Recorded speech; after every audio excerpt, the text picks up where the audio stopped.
الحمدللہ رب العالمین والصلاة والسلام علی محمد الامین فاعوذ باللہ من الشیطان الرجیم بسم اللہ الرحمن الرحیم۔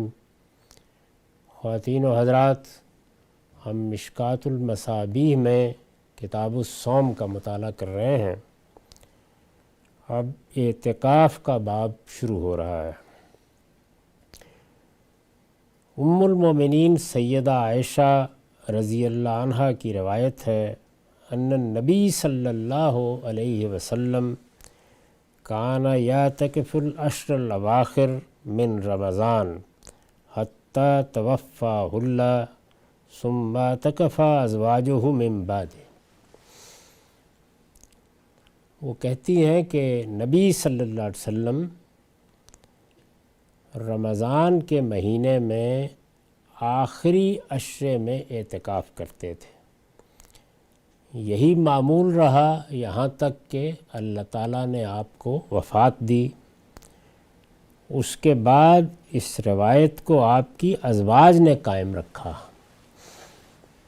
یعنی جس طرح سے رسول اللہ صلی اللہ علیہ وسلم ہر سال اعتکاف کرتے تھے، رسول اللہ صلی اللہ علیہ وسلم کے دنیا سے رخصت ہو جانے کے بعد آپ کی ازواج نے یہ مناسب سمجھا کہ وہ اب چونکہ اللہ کے دین ہی کے لیے وقف ہیں، ان کو یہی ہدایت کی گئی ہے کہ انہیں اب کوئی اور گھر نہیں آباد کرنا، وہ اسی گھر کی نگہبان بن کر رہیں گی اور اس دین کا چرچا کریں گی، اس کی حکمت لوگوں کو بتائیں گی اور اللہ کے پیغمبر کا اسوہ لوگوں کے سامنے بیان کریں گی۔ تو اس چیز کو ملحوظ رکھتے ہوئے ازواج مطہرات نے یہ طریقہ اختیار کیا۔ یہ بات واضح طور پر سمجھ لینی چاہیے کہ قرآن مجید کی روح سے ازواج مطہرات ہی ہیں جن کو اہل بیت کہا گیا ہے۔ انہی کے بارے میں فرمایا گیا ہے کہ اللہ تعالیٰ یہ پسند کریں گے کہ ان کو ہر طرح کے الزامات سے پاک رکھا جائے۔ چنانچہ انہوں نے بھی اللہ تعالیٰ کی اس ہدایت کے سامنے اپنے آپ کو ہمیشہ جھکائے رکھا، جو اللہ تعالیٰ نے ان کے لیے لائے عمل سورہ احزاب میں تجویز کیا اس پر کاربند رہیں، اور اسی کا ایک پہلو یہ بھی تھا کہ رسول اللہ صلی اللہ علیہ وسلم نے جو اعتکاف کی روایت قائم کی تھی اس کو بھی انہوں نے برقرار رکھا۔ وعن ابن عباس قال کان رسول اللہ صلی اللہ علیہ وسلم اجود الناس بالخیر۔ ابن عباس، عبداللہ بن عباس رضی اللہ عنہ، وہ کہتے ہیں کہ رسول اللہ صلی اللہ علیہ وسلم نیکی اور خیر کے معاملے میں، لوگوں کی مدد کرنے کے معاملے میں، انفاق کے معاملے میں سب سے بڑھ کر فیاض تھے۔ کوئی اور کیا آپ کے مقابلے میں فیاض ہو سکتا ہے؟ وَكَانَ أَجْوَدَ مَا يَكُونُ فِي رمضان، اور سب سے بڑھ کر اس فیاضی کا، اس کرم کا، اس انفاق فی سبیل اللہ کے لیے صحیح کا اظہار رمضان کے مہینے میں ہوتا تھا۔ وَكَانَ جِبْرِيلُ يَلْقَاهُ كُلَّ لَيْلَةٍ فِي رمضان، اور رمضان کے مہینے کی ہر رات میں جبریل رسول اللہ صلی اللہ علیہ وسلم سے ملاقات کے لیے آتے تھے۔ کس لیے آتے تھے؟ یارض علیہ النبی صلی اللہ علیہ وسلم القرآن، رسول اللہ صلی اللہ علیہ وسلم جتنا قرآن نازل ہو چکا ہوتا اس کو جبریل کو پڑھ کے سناتے تھے۔ یہ ہر رمضان کا معمول تھا۔ فَإِذَا لَقِيَهُ جبریل کَانَ أَجْوَدَ بِالْخَيْرِ مِنَ الرِّيحِ الْمُرْسَلَةِ۔ یہ ظاہر ہے کہ ایک بڑی غیر معمولی سعادت تھی۔ رسالت میں آپ صلی اللہ علیہ وسلم جبریل سے ملاقات کرتے، قرآن مجید کی تلاوت کرتے، جبریل قرآن مجید کو سنتے، اگر کسی جگہ کوئی نسیان ہو گیا ہے، کوئی غلطی ہو رہی ہے اس کی تصحیح کرتے۔ قرآن مجید جس ترتیب سے آگے امت کو دینا مقصود تھا وہ ترتیب بھی ساتھ ساتھ قائم ہوتی چلی جاتی۔ تو رسول اللہ صلی اللہ علیہ وسلم کی طبیعت پر اس کا یہ اثر ہوتا کہ گویا جس طریقے سے ہوا چل پڑتی ہے اور معلوم ہوتا ہے کہ ہر طرف سے گویا ہوا ہی آ رہی ہے، بالکل اسی طرح آپ نیکی کے معاملے میں، خیر کے معاملے میں فیاض ہو جاتے تھے۔ جبریل کے ساتھ ملاقات کا، قرآن مجید کو پیش کرنے کا یہ اثر ہوتا تھا۔ یہاں یہ بات واضح رہنی چاہیے کہ قرآن مجید کے بارے میں یہ بڑی غلط فہمی لوگوں میں رہی ہے کہ یہ گویا ایک بار جبریل امین نے دے دیا، اس کے بعد لوگ جس طرح چاہیں اس کو پڑھتے رہیں، اور آخر میں جا کر دائیں سے بائیں سے جمع کر کے کہیں حضرت عمر نے یا حضرت عثمان نے یا کسی اور نے اس کو کتابی صورت دی۔ قرآن مجید میں دونوں کام ساتھ ساتھ ہو رہے تھے۔ اس وقت کی ضرورتوں کے لحاظ سے قرآن نازل ہوتا تھا، اور پھر جو اس کو اصل ترتیب دینی ہے اس کے لحاظ سے جبریل اس کو پڑھتے رہتے تھے، تاکہ کسی جگہ کسی صاحب کا کوئی سوال باقی نہ رہے۔ وعن ابی ہریرہ قال کان یورز علی النبی صلی اللہ علیہ وسلم القرآن کل عام مرہ۔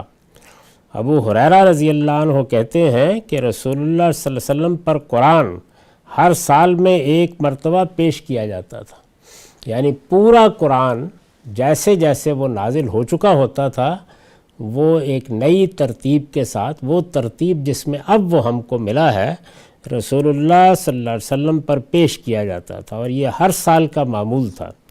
فعرض علیہ مرتین فی العام الذی قبض، جس سال میں آپ کی وفات ہوئی اس پہ یہ 2 مرتبہ پیش کیا گیا، یعنی جبریل امین نے اس کو پڑھ کے سنایا، پھر رسول اللہ صلی اللہ علیہ وسلم نے جبریل امین کو پڑھ کر سنایا۔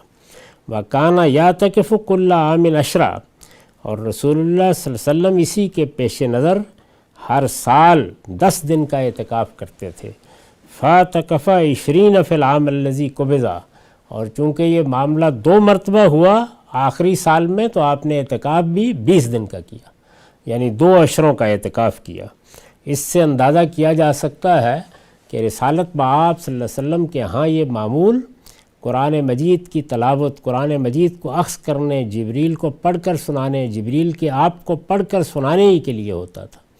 اور اس سے یہ بات بھی معلوم ہوتی ہے کہ اگر اللہ تعالیٰ اعتکاف کی سعادت دے تو اس پہ زیادہ اشتغال اللہ کی کتاب قرآن مجید ہی سے ہونا چاہیے۔ قرآن مجید اس مہینے میں نازل ہوا ہے، قرآن مجید اس مہینے کی ایک غیر معمولی رات میں نازل ہوا ہے، قرآن مجید کو ایک خصوصی مناسبت رمضان کے مہینے سے ہے۔ اللہ تعالیٰ فرماتے ہیں کہ رمضان کا مہینہ روزوں کے لیے خاص اس وجہ سے کیا گیا ہے کہ اس میں قرآن نازل کیا گیا ہے۔ اسی طرح جب بشارت دی ہے تو اس میں بھی یہ بتایا ہے کہ جو اس اللہ کی کتاب کے ساتھ اللہ کی بارگاہ میں قیام کرتا ہے، اس کو پڑھتا ہے، اس کی تلاوت کرتا ہے، جیسے کہ سورہ مزمل میں رسالت مآب صلی اللہ علیہ وسلم کو ہدایت فرمائی گئی ہے، اللہ تعالیٰ اس کے گناہوں کی مغفرت فرماتے ہیں۔ یہی چیز روزے کے بارے میں فرمائی، یہی لیلۃ القدر کے بارے میں فرمائی، تو تمام چیزوں میں یہی چیز ملحوظ ہے کہ اللہ کی کتاب قرآن مجید کو محور بننا چاہیے۔ رمضان میں اس کی تلاوت کی جائے، رمضان میں اس کو پڑھا جائے، رمضان میں اس کی ترتیل کے ساتھ تلاوت ہو، ٹھہر ٹھہر کر تلاوت ہو۔ رسالت مآب صلی اللہ علیہ وسلم کا یہ معمول رہا، اور اس کے لیے آپ اعتکاف کرتے تھے۔ جبریل امین ہر رات قرآن مجید آپ کے سامنے پیش کرتے، خاص طور پر یہ آخری 10 دنوں میں پڑھا جاتا، پڑھایا جاتا۔ آخری سال میں جس سال آپ کی وفات ہوئی، یہ روایتیں بتاتی ہیں کہ 2 مرتبہ یہ معاملہ ہوا، تاکہ پورا قرآن مجید اس ترتیب کے ساتھ جو اب ہمارے پاس ہے رسالت مآب صلی اللہ علیہ وسلم کو سنا دیا جائے۔ اور ظاہر ہے کہ رمضان میں یہ معاملہ جبریل کے ساتھ حضور کرتے تھے، اور پھر یہی قرآن اسی ترتیب کے ساتھ آپ نے صحابہ کرام کو پڑھ کر سنایا۔ تو قرآن مجید کا معاملہ ہرگز یہ نہیں ہے کہ اس کی کوئی ترتیب نہیں تھی، یا اس کی کوئی آیت کسی کے پاس تھی اور کوئی کسی کے پاس تھی۔ وہ اس شان کے ساتھ، اس اہتمام کے ساتھ دیا گیا، اس طرح اس کا مذاکرہ ہوتا رہا، اور آخری سال میں پھر اس کے لیے یہ زائد اہتمام کیا گیا کہ پورا قرآن اسی ترتیب سے جبریل امین نے پڑھا، اور پورا قرآن مجید رسالت مآب صلی اللہ علیہ وسلم نے پڑھا۔ آپ نے پڑھا تو جبریل نے سنا، جبریل نے پڑھا تو آپ نے اس کو سنا۔ وعائشہ قالت کان رسول اللہ صلی اللہ علیہ وسلم اذا اعتکف ادنا الی راسہ وهو فی المسجد۔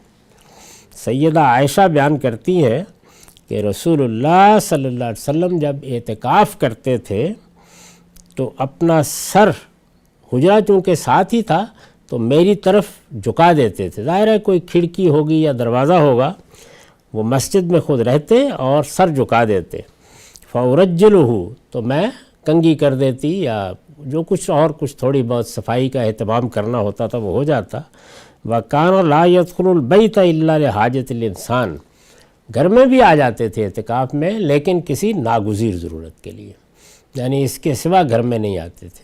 اس وقت ظاہر ہے مسجدوں میں تو رفع حاجت کی بھی کوئی صورت نہیں ہوتی تھی، تو ان سب مقاصد کے لیے باہر نکلنا ہی ہوتا تھا، لیکن فرمایا کہ اعتکاف میں اصلاً آپ کا قیام مسجد ہی میں رہتا تھا، اگر کبھی باہر آنا پڑے تو کسی ناگزیر ضرورت کے لیے جو انسان کو درپیش ہو جاتی ہے آپ باہر تشریف لاتے تھے۔